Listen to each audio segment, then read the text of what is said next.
has allowed us to do this devotions. I believe to prepare us, to strengthen us, because as we have seen through the centuries, our brothers and sisters in faith had to make that tough choice uh, t- to stand for God, for Jesus, and it wasn't easy. Um, they were persecuted, and I believe God is allowing us to journey through this year to strengthen our faith, to know that it's our what we've chosen to do, or what we are choosing to do in a world that is getting worse and worse. Uh, we are in good company, in that sense, that those who have truly gone before us are showing the way that it is possible to stand. It is possible to continue being strong in the Lord despite the desperate, the persecution that we've read in the Bible, but we've seen outside of the Bible, that it is possible to do it, so that hindi tayo maghihina. So, the other day, I shared about, 'di ba, yung uh, the missionaries. And so today, this is not a missionary, but it's somebody who um, founded a movement.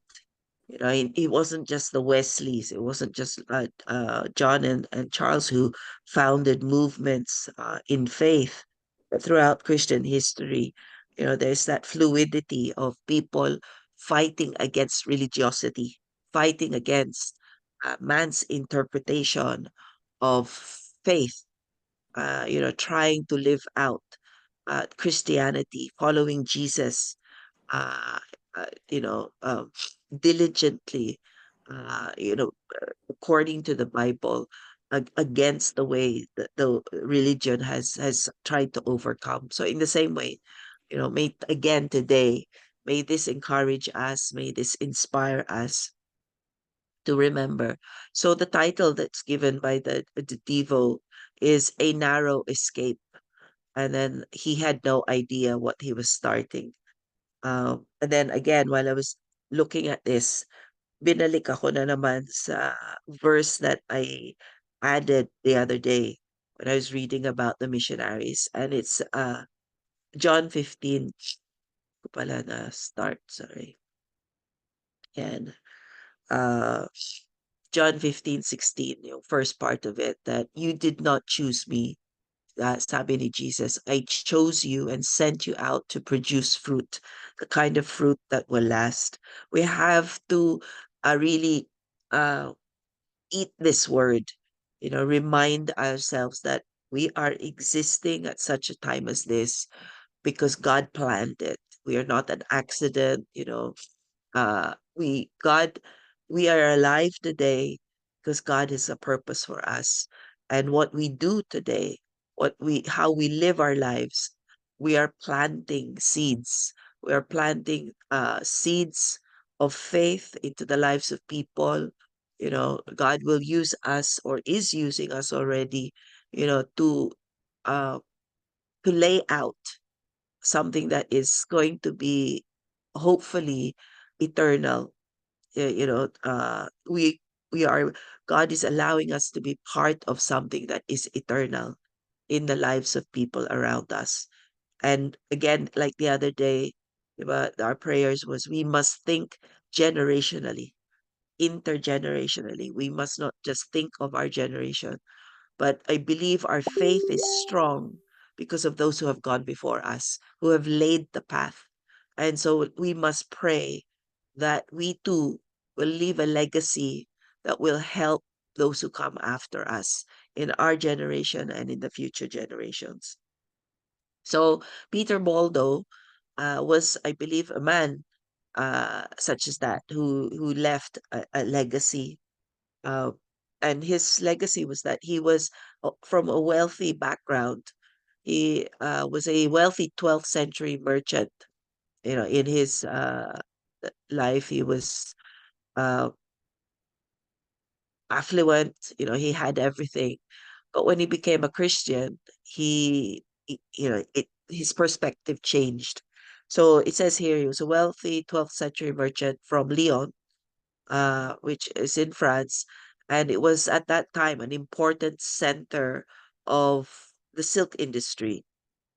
That it affected. He was a businessman that affected the world because silk was used for a lot of things for household as well as clothes. So yumaman siya doon. But as I said, when he became a Christian, he read the word of God, and he took Mark 10:21 literally. And ito yung sinabi sa Mark 10:21, "Go and sell all you have and give the money to the poor, and you will have treasure in heaven. Then come, follow me." Ito po yung conversation ni Jesus with the rich young man.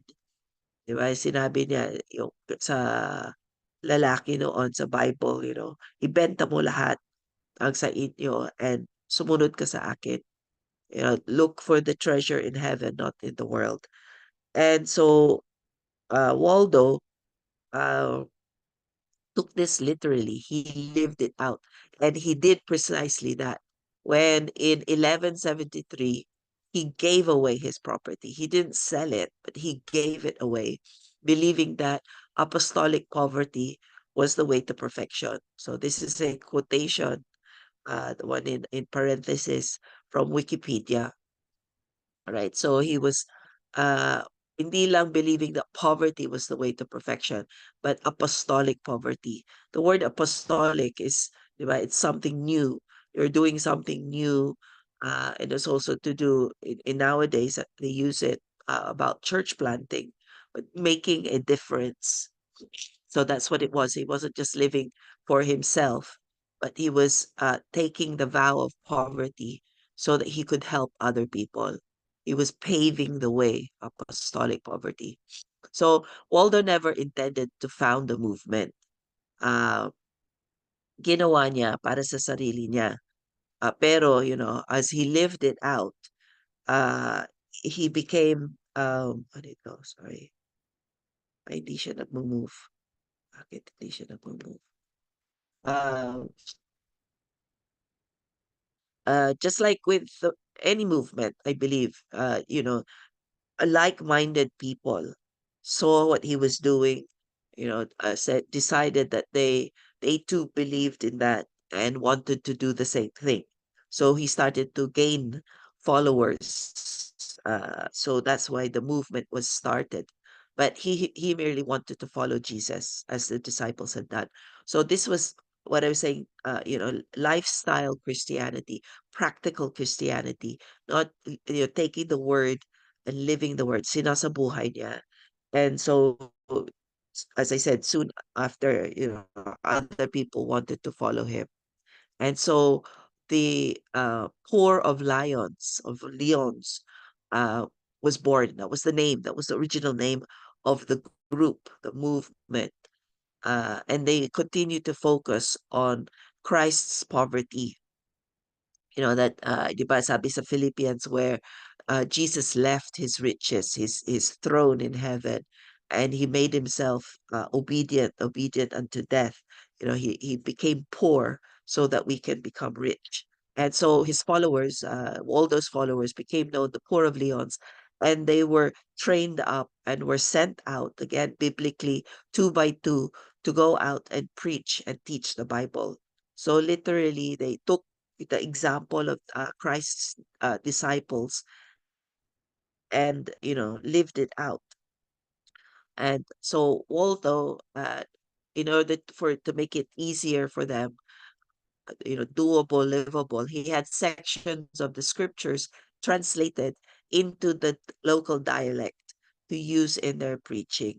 So again, nakikita natin he was God had given him that creativity, that wisdom, that the best way to reach the local people, wherever they were, they had to immerse themselves into the locality. So nakikita natin there was a heart, apostolic poverty, but there was also a heart to do the Great Commission. But as we've seen in the past devotions, the leading religion, the Roman Catholic Church, was feeling threatened. Hindi nila gusto itong lifestyle Christianity. And it was a ministry of lay people. And so they started to condemn them as heretics. Binabasa ko din yun, that the reason why the the Catholic Church was angry, it wasn't so much that they were apostolic, living out the apostolic poverty, but it was because uh, they were not relying on the bishops, on the priests. They lived literally being led by the Spirit, even as lay people, that na pinapakita kaya itong ministry to amongst the lay people. It's not to be uh, person-centered, as in yung mga priests, mga bishops, but on Christ-centered, that he could use anyone else. So in the end, they were condemned as heretics. But the poor of Lyons continued in the midst of persecution. They fled. They fled away from Lyons, and they got spread. There was that diaspora. Again, this reminds us of what happened in the book of Acts. Diba? As the disciples were being persecuted in Jerusalem, spread out, just like what Jesus said. My spirit will come upon you, and you will be my disciples in Jerusalem, Judea, Samaria, and to the ends of the earth. And yun po yung nangyari sa kanila. They fled from Languedoc in southern France, and then they started to spread across the mountains or the Alps to Lombardy in northern Italy. Let me just remove this. And it wasn't easy. Literally, physically, it wasn't easy because bundok-bundok. Pero in the same way, spiritually, they they had to endure the suffering of persecution kahit saan sila pumunta, because 'di ba? Yun po yun eh. It wasn't something new. Whenever a group of people want to stand for the truth of Jesus Christ and to live out the word, they will be persecuted. They have been persecuted. And yun po yung lesson for us today. We should not be surprised that as sinasabuhay natin ang pananampalataya natin, we want to live by God's truth and righteousness. Expect the suffering, because that's what happened to our brothers and sisters in the Bible and also throughout Christian history. So, yun po yung nangyari sa kanila. But instead of dying out, lumago sila. And even after namatay na si Waldo, the Cour of Leons, and later they were called the Waldensians, palitan yung name nila, continued to flourish. They weren't a great movement, but the number that they had continued to pass on. So a century later, 100 years later, they still existed, and even though they originated in France, they were now spread onto Germany. There, they were still experiencing intense persecution. But nakikita po natin, di ba, when people are under persecution, they flourish. Yun po yung nangyayari sa China, sa Iran today. I believe that the more people are persecuted, the more intense na umiinit ang pananampalataya. And I believe that's why the problem is happening in Europe and in the States ngayon. So much heresy, so much untruth is being experienced in mainstream denominations because they have lived in parenthesis, in freedom, too much freedom, instead of uh, being under persecution. But I believe na ngayon, when the remnant, tayo and those in the States are standing for what is true, at iinit ang persecution sa atin, sa kanila, lalago at lalago ang Christianity once again. And so yun po, yun ang nangyari 1689. By the 17th century, the Waldensians, as they were subsequently called, began what has come to be known as their glorious return. So again, in a way, history repeats itself. In the Bible, nakita natin yan, that the Jews, having been dispersed, started to come back to Israel. Ganun din, the movements, there's always that cycle. So the Waldensians, even though they were in Germany, they spread out, they felt a calling. Bumalik sila to where they had began. So they returned to the mountains, to the Alps of northern Italy, which had become their adopted homeland. So bumalik sila. And then during the same period, another group of believers called French Huguenots. They were Calvinists, they were Protestants, and they were being persecuted by the Catholics also for their faith, for how they were living out their faith. So nakikita natin, there were groups of different Christian movements or Christian denominations, but because they were all living for the truth and righteousness of the Lord, they were also facing persecution. So again, mga kapatid, let us not fear persecution, but rather praise the Lord that we are counted worthy to be persecuted for our faith. That, kailangan alamin natin, are we being persecuted for the right thing? Are we being persecuted because we are standing for truth and righteousness? And if we are, then praise the Lord. Because, nakikita ng mga tao at ayaw ng kaaway, and that's why he's causing humans to persecute us. Diba?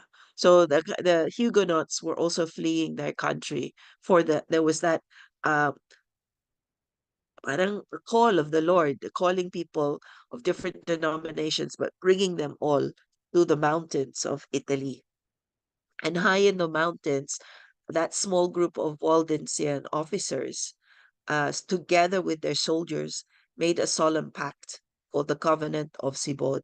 But you can see they were Christians, but they became soldiers in that sense that they saw that they were not to be, ano yun, lulunukin lang yung pananampalataya nila as lay people, but they became trained. They trained them up to be spiritually as well as physically people who would stand for their faith, to laban in Tagalog. And so they made this pact that to show how serious they were of their faith and how serious they were that they would stand for their faith. So ito po yun, ito yung word for word, their pact, their covenant. God, by His grace, having brought us happily back to the heritages of our fathers, yung binalik kami from sa labas, bumabalik kami sa where we started to reestablish there the pure service of our holy religion in continuance and for the accomplishment of the great enterprise which this great God of armies hath hitherto carried on in our favor. So they're basically saying, binalik tayo dito, saan man tayo nag-umpisa, yung mga ninuno, yung 100 years ago, para ituloy natin yung inumpisahan ng Panginoon dito, living in His favor. Nakita niyo yon, kahit nape-persecute sila, nakikita pa rin nila yung kamay ng Panginoon. Hindi nila inisip na iniwan sila sa ere, but that the favor of the Lord was still upon them despite the persecutions. So sabi nila, we as pastors, as captains and other officers, swear and promise before the living God and on the life of our souls to keep union and order among ourselves. So ito, they said, despite all the hardships that haharapin natin, ikikip natin yung unity of faith. And makikita natin the important that there should be order within our faith. Di ba? Kasi God is a God of order. when people will be destroyed by the lack of order, the lack of knowledge. So nakikita nila there was this strategy that nakikita nila, pero nakita nila that they were also God's army, that they had to, there was positioning in order to keep that order. And sabi nila that we must guard against separation and disunity amongst ourselves. While alam nila that God shall preserve us in life, and if we should be reduced even to three or four in number, ito yung buhay natin. Sabi nila, we will live it out even unto death, until the very end. So yun po yung desire nila, and then tinuloy nila.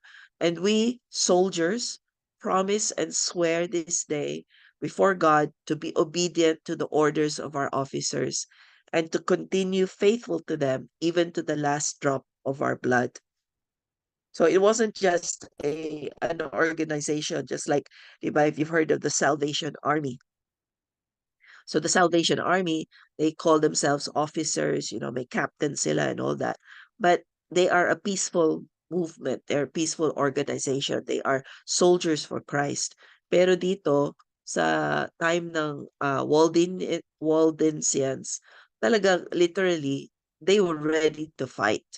Fight against the persecution, fight against the wrong belief, religiosity, fight unto death in order to spread. So it was hand in hand. They would share the gospel, but they were unafraid to also fight to defend themselves. So in order that union, which is the soul of all our affairs, may remain always unbroken among us. The covenant was that the officers swear fidelity to the soldiers and the soldiers to the officers. So this was a covenant that they would work together, defend each other, and at the center, that Jesus would be at the center, promising to our Lord and Savior Jesus Christ to rescue, as far as it is possible to us, the dispersed remnant of our brethren from the yoke which oppresses them. That along with uh, that we may establish and maintain in these valleys the kingdom of the gospel, even unto death. In witness whereof we swear to observe this present engagement so long as we shall live. So it's a covenant that they all signed, and anyone who joined them, with this was like their creed, their covenant with each other and with the Lord. This is very telling because yun nga, they nearly got wiped out in the 17th century. And that's what it connects to today. The May 2nd in 1690, their numbers were reduced over a hard season of winter. And it was reduced from, many to 300 men. And this reminded me of the time of Gideon, diba? At 300 men lang na iwan. And the Waldensians were entrenched on the mountain crags.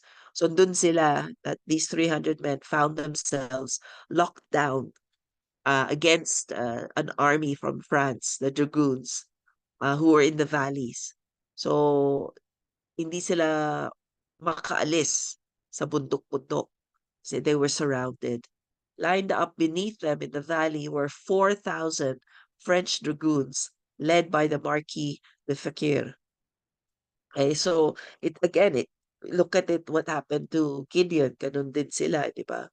And other things in the Bible. But ito, the Marquis first attacked during a severe snowstorm. Then he commanded his artillery, his soldiers, his armed soldiers, to roll its cannons up the slopes to attack the bedraggled remnant of men. When it says bedraggled, burdened, remnant, konti na lang sila, pagod sila. They didn't have that much weapons left to really fight. So they were just a few who climbed higher and higher. Uh, they didn't want to surrender, but they climbed higher and higher. But there was an expectation that being surrounded by such a great army, they would eventually die. but they felt that they would defend themselves unto death, until the last man standing. So the Marquis was so confident in his victory that he already sent a victory message all the way back to France. Remember, they were in the Italian Alps. So he sent it back to his own nation to declare that na wipe out na ang itong mga heretics. But how often do we know that God is the God of the impossibilities, the God of miracles? And he once again showed up. This was the favor that they had been expecting. And so I just want to read, when I was reading this, I was thinking of again what happened. God, the God of the Bible is the God of today. And whenever we read of miracles in the Bible, he can do it. He does it again and again. This is what happened, di ba? When the Israelites left Egypt and the Egyptians were chasing after them. They were surrounded, and they could go nowhere else because instead of the mountains, they had the Red Sea. And so they felt, there was no way out. But look what happened. The angel of God had been leading the army of the Israelites. Now he moved and he went behind them. The pillar of cloud moved and it stood behind the army of Israel. Verse 20, it stood between the Egyptian army and the Israelite army. During the whole night, the Egyptians were in the dark because of the cloud, but the cloud gave light to Israelites. So the two armies did not come near to each other during the whole night. And during the whole night, God parted the Red Sea and they were able to cross over. And why is this so relevant? Because he did something similar for the 300 Waldensians. They were surrounded by the French army, the dragoons, and they had nowhere to go. But look what happened. History shows a thick fog, right? A thick cloud surrounded the Waldensians, allowing them to escape off the mountaintop during the night. Isn't that amazing? They were saved by God's hand, just like the Israelites had been in the time of Moses. So that was in the 17th century. What has happened to them until now, the 21st century? Their reach, even though they're still small, they're not that well known, their reach has spread to both North and South America, affiliating with various denominations, both Catholic and Protestant. So that was their impact. They're still within Europe, but lumago at lumaya, nag-spread out sila. And instead of being persecuted by the Catholics, they've affiliated with Catholics as well as Protestant denominations. And that includes the Methodists. The Waldensian Church later united with the Methodists and still exists today. And so dinagdag ko yung research sa Wikipedia. This happened in the year 1975. So their affiliation with the Methodist Church wasn't until the 20th century, where they merged with the Methodist Evangelical Church. So it's a different denomination from the UMC, but it was a Methodist Evangelical Church, and they formed the Union of Methodist and Waldensian Churches. The majority of that union were the Waldensians, with a minority of Methodists in the mix. So again, the another verse for us to think of as it was given in the devotion is, "This I declare of the Lord, He alone is my refuge, my place of safety. He is my God, and I am trusting Him." That's so relevant sa time ni David, the time of the psalmists, and the time of the Waldensians, and our time. We can declare this of the Lord, that He is our refuge and our place of safety. That in this time of uncertainty of the world is uncertain, but we can be certain that the same God of yesterday is the same God of today. He's still our refuge, he is our safety, and we can trust in him. So our reflection is given that, have you personally And also as a church, as a denomination, have we experienced God's intervention in our lives? Think of it. Sometimes we are in danger of forgetting or taking for granted yung kamay ng Panginoon, yung kilos ng Panginoon sa buhay natin. But at such a time as this, we need to guard our memories and keep that experiences, share, testify, because we don't know how our lives will impact and influence other people, inspire. So we need to remember and share, be bold to proclaim God's hand in our lives.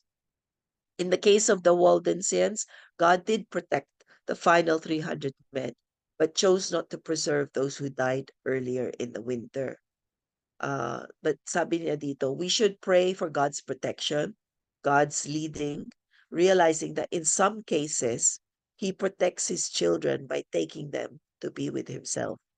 So even in healing of the sick, sometimes, di ba, the perspective of the world is, nagpray naman tayo, bakit hindi ka pinagaling ng Panginoon? But we have to remember God's ways are higher than our ways.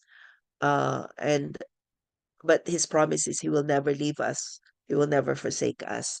And ultimately, even in death, we are still in the win-win situation because those who believe in the Lord have the promise of eternal life with the Lord. So yan po ang thought for today.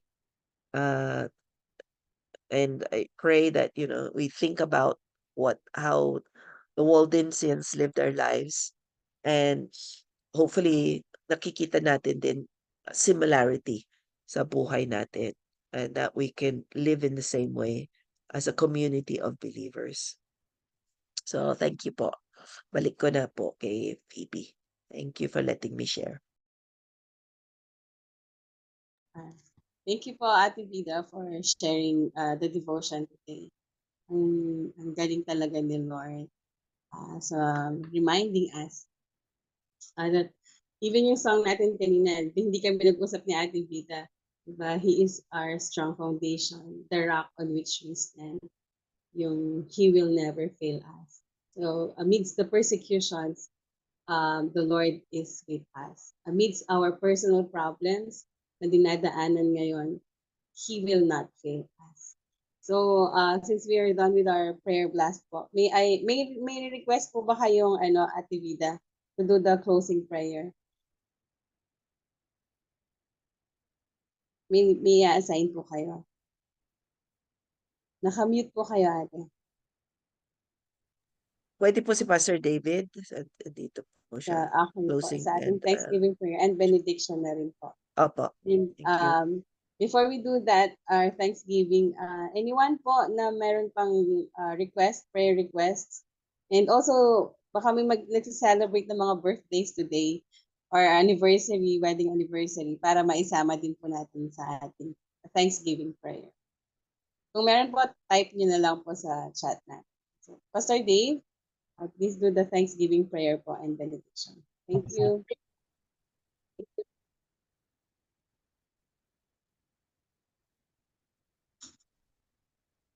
Tapos ka na? Ay po, ipanalangin. Diyos ni Abraham, Isaac at Jacob, nagpapasalamat kami, Panginoon, sapagkat ang iyong pagkilos, maging ang iyong kababalaghan ay hindi nagbabago at hindi magbabago. Salamat, Panginoon, sa mga patotoo katulad ng buhay ni Peter Waldo, Panginoon, na siya ay nanatili sa pananampalataya at sa kanyang pagiging matatag sa kabila o sa gitna ng mga pagsubok kasama ng kanyang mga kapatid. Alam namin, Panginoon, na sa iba't ibang mga sitwasyon, humaharap din kami sa mga pagsubok.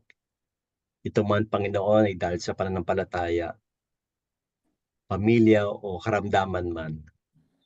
Tunay, Panginoon, na sa iyo lahat ay mayroong posibilidad.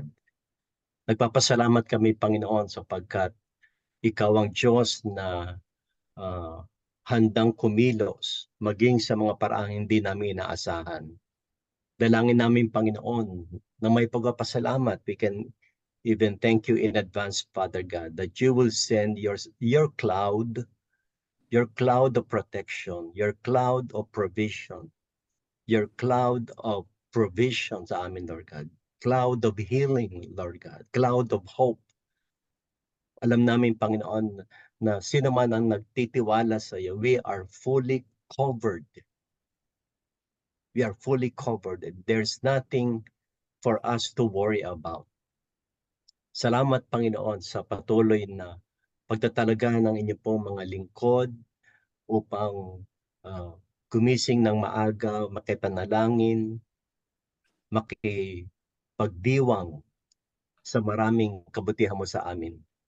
Salamat, Panginoon, sapagkat alam namin na ang sino man nagtitiwala sa iyo at isinusuko ang lahat ng buhay, lahat ng aming mga gawain o plano, Panginoon, ay magtatagumpay. Purihin ka, Panginoon. Ito po ang aming dalangin sa pangalan ni Jesus.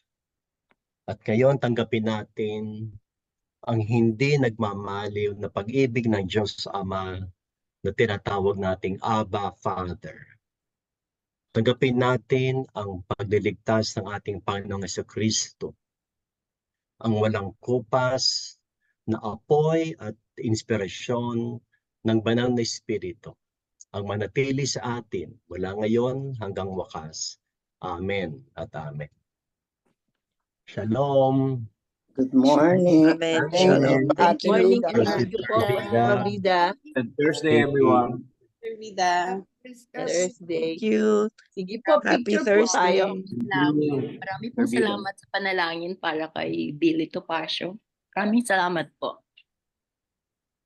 God bless you po, Sister Cynthia and Brother Billy. Salamat po. Tita Eunice, nag-picture na po kayo. Pag-picture po tayo. Sige po. Sige.